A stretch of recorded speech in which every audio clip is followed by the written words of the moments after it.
Hello friends, welcome back to my channel SSC Cooking World.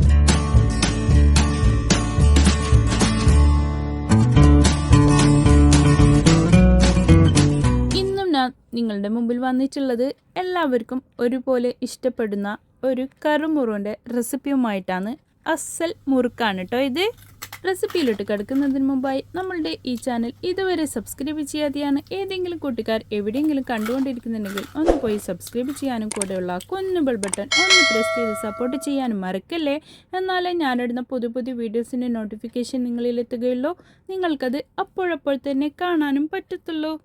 എൻ്റെ വീട്ടിലെ പോലെ തന്നെ എല്ലാവരുടെ വീട്ടിലുണ്ടാവും കറുമുറി ഇഷ്ടപ്പെടുന്നവർ. ഈ മുറുക്കിൻ്റെ മെയിൻ ഹൈലൈറ്റ് എന്ന് പറഞ്ഞാൽ ഇതാണ് കേട്ടോ. ഒരു സവാളയും ഒരു സ്മോൾ സൈസ് സവാളയും 3 അല്ലി വെളുത്തുള്ളി, ഇത്രയും മാത്രമേ ഇതിലേക്ക് പാടുള്ളൂ.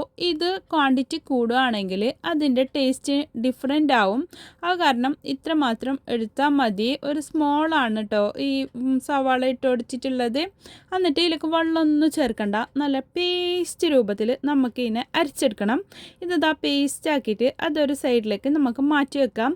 എന്നിട്ട് ഒരു ബൗളിലേക്ക് 1 കപ്പ് നൈസ് പത്തിരിപ്പൊടിയില്ല പച്ചരിപ്പൊടിയാണ് കേട്ടോ ഇത്. അത് 1 കപ്പ് എടുത്തിട്ടുണ്ട്. വറുത്തതോ വറുക്കാത്തതോ ആവാം. പിന്നെ അതിലേക്ക് ഒരു 1/4 ടീസ്പൂണ് മഞ്ഞൾപ്പൊടിയും, ഒരു 1/4 ടീസ്പൂണ് നല്ല ജീരകത്തിൻ്റെ പൊടിയും, ഒരു 1/4 ടീസ്പൂണ് അയമൊതുകയിലെ അജ്വൈന് അതും, പിന്നെ പാകത്തിനുള്ള ഉപ്പ് ചേർത്ത് കൊടുക്കാം. പിന്നെ 1 ടീസ്പൂണ് ഫുള്ളായിട്ട് റെഡ് ചില്ലിയിലെ അത് ഇട്ട് കൊടുക്കാം. എന്നിട്ട് മുളക് പൊടിയാണ് കേട്ടോ അത്. പിന്നെ കായപ്പൊടി ഒരു 1/4 ടീസ്പൂണ് ഇട്ട് കൊടുക്കാം. പിന്നെ 2 ടേബിൾ സ്പൂണ് ഉഴുന്ന് വറുത്ത് പൊടിച്ചതാണ് ഇട്ട് കൊടുക്കുന്നുള്ളത്. നമ്മൾ പത്തിരിപ്പൊടി എടുക്കുമ്പോൾ വറുത്ത പത്തിരിപ്പൊടിയാണെങ്കിൽ കൂടുതൽ നന്നായിരിക്കും കേട്ടോ. വറുക്കാത്തത് നമ്മൾ കയ്യിലുണ്ടെങ്കിൽ അതും കുഴപ്പമൊന്നുമില്ല.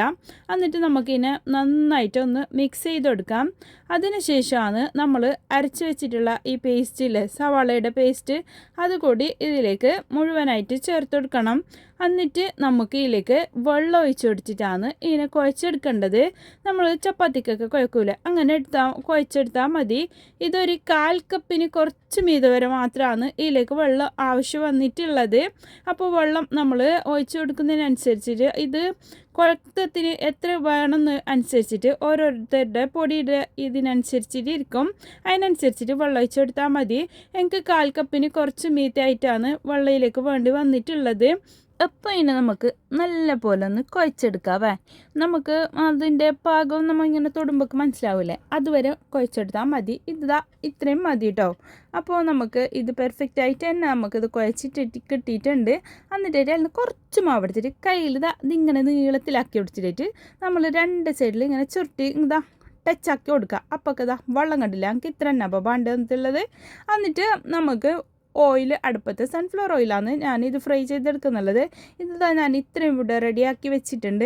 എന്നിട്ട് ഈ ഓയിൽ നല്ല പോലെ ചൂടായതിന് ശേഷം മീഡിയം ഫ്ലെയിമിൽ വെക്കണം. എന്നിട്ടാണ് നമ്മൾ ഇതിലേക്ക് ഇട്ട് കൊടുക്കാൻ വേണ്ടിയിട്ട്. എന്നിട്ട് നമ്മൾ ഹൈ ഫ്ലെയിമിൽ തന്നെ വെച്ച് കൊടുക്കുന്നുണ്ടെങ്കിൽ പെട്ടെന്ന് അത് കരിയും. പക്ഷേ അതിൻ്റെ അകത്തൊന്നും വേവാത്ത പോലെ ഇങ്ങനെ സോഫ്റ്റ് ആയിട്ട് തന്നെ കിടക്കും. അപ്പോൾ അങ്ങനെ വരാതിരിക്കാൻ വേണ്ടിയിട്ടാണ് നല്ലോണം ഓയിൽ ചൂടായതിന് ശേഷം നമ്മൾ മീഡിയം ഫ്ലെയിമിൽ വെച്ചിട്ട് ആ മീഡിയം ഫ്ലെയിമിൽ തന്നെ വേണം നമ്മൾ ഇതിനെ തിരിച്ചും മറിച്ച് വിട്ടിട്ട് ഇതിനെ വേവിച്ചെടുക്കാൻ. നല്ല ഗോൾഡൻ ബ്രൗൺ കളറാവുന്ന സമയത്ത് വേണം നമുക്കിതിനെ ഇതിൽ നിന്ന് കോരി മാറ്റാൻ. അപ്പോൾ എന്നെപ്പോലെ തന്നെ ഇതുപോലെ കറുമുറു ഇഷ്ടപ്പെടുന്ന ഒരുപാട് പേരുണ്ടാവും. അപ്പോൾ പലതരം കറുമുറു ഐറ്റംസിൻ്റെ റെസിപ്പീസ് ഞാൻ ഇതിനു മുമ്പും അപ്ലോഡ് ചെയ്തിട്ടുണ്ട്. മെയിൻ നമ്മളുടെ കാസർഗോഡ് പെരുന്നാളിൻ്റെ അപ്പങ്ങളെല്ലാം തന്നെ കറുമുറു തന്നെ. അത് 1 മാസം വരെ 2 മാസം വരെ എത്ര മാസം വരെ വേണമെങ്കിൽ സൂക്ഷിക്കാനും പറ്റുന്നവയൊക്കെ തന്നെയാണ്. അപ്പോൾ അതൊക്കെ ആവശ്യമുള്ളവർ നമ്മളുടെ ചാനലിൽ പ്ലേലിസ്റ്റായിട്ടും അല്ലാതെ കൊടുത്തിട്ടുണ്ട്. കാണാത്തവരൊന്ന് കണ്ടു നോക്ക്.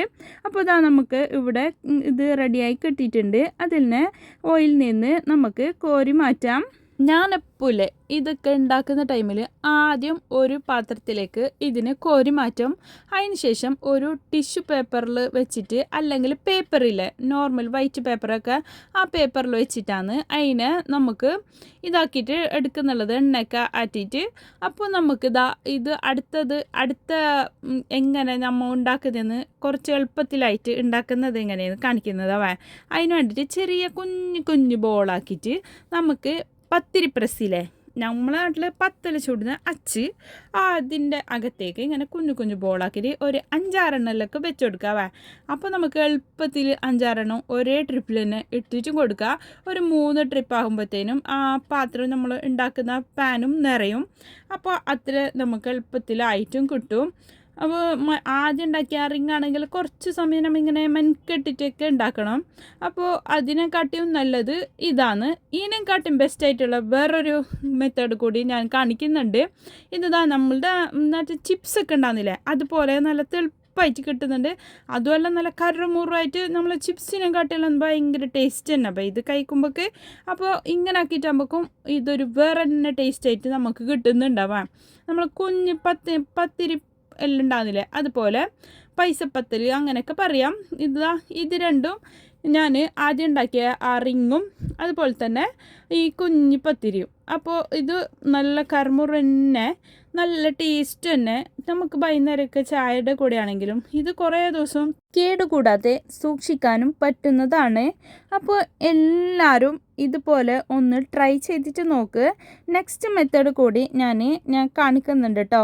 അതും സേവനാഴിയിലിട്ടിട്ടാണ് ഞാൻ അടുത്തത് കാണിക്കുന്നുള്ളത്. സേവനാഴിയിൽ ആ ചക്കിളിയൊക്കെ ഉണ്ടാക്കുന്നില്ലേ, മുറുക്ക്, ആ മുറുക്ക് ഉണ്ടാക്കുന്ന ഹോൾസാണ് ഇതിൻ്റെ അകത്തേക്ക് ഇട്ടൊടിച്ചിട്ടുള്ളത്.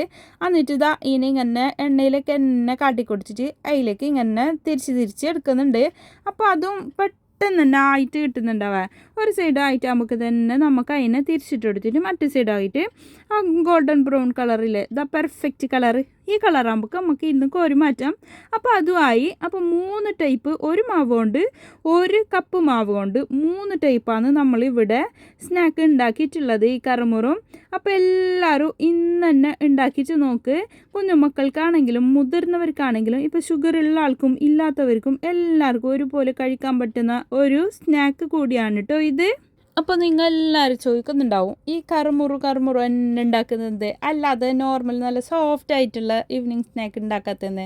നിങ്ങൾ ആരും ബേജാറാക്കണ്ട, ഞാൻ അതിൻ്റെയും കൂടി റെസിപ്പി നെക്സ്റ്റ് ഇടുന്നതായിരിക്കും. നമ്മൾ ഈ പച്ചരിപ്പൊടി കൊണ്ടില്ലേ ഒരുപാട് തരം കറുമുറു ഐറ്റംസ് നമുക്ക് വീട്ടിൽ തന്നെ എളുപ്പത്തിൽ ഉണ്ടാക്കാൻ പറ്റും. നല്ല ഹെൽത്തി ആയിട്ട് കഴിക്കാനും പറ്റും. എൻ്റെ ഈ റെസിപ്പി നിങ്ങൾക്ക് എല്ലാവർക്കും ഇഷ്ടപ്പെട്ടെന്ന് ഞാൻ വിചാരിക്കുന്നു. ഇഷ്ടപ്പെട്ടെങ്കിൽ നിങ്ങളുടെ ഫ്രണ്ട്സ് ആൻഡ് ഫാമിലിക്ക് ഒന്ന് ഷെയർ ചെയ്ത് കൊടുക്കാനും ലൈക്ക് ചെയ്യാനും നിങ്ങളുടെ വിലയേറിയ അഭിപ്രായങ്ങൾ താഴെ കമൻറ്റ് ബോക്സിൽ കൊടുക്കാനും മറക്കല്ലേ.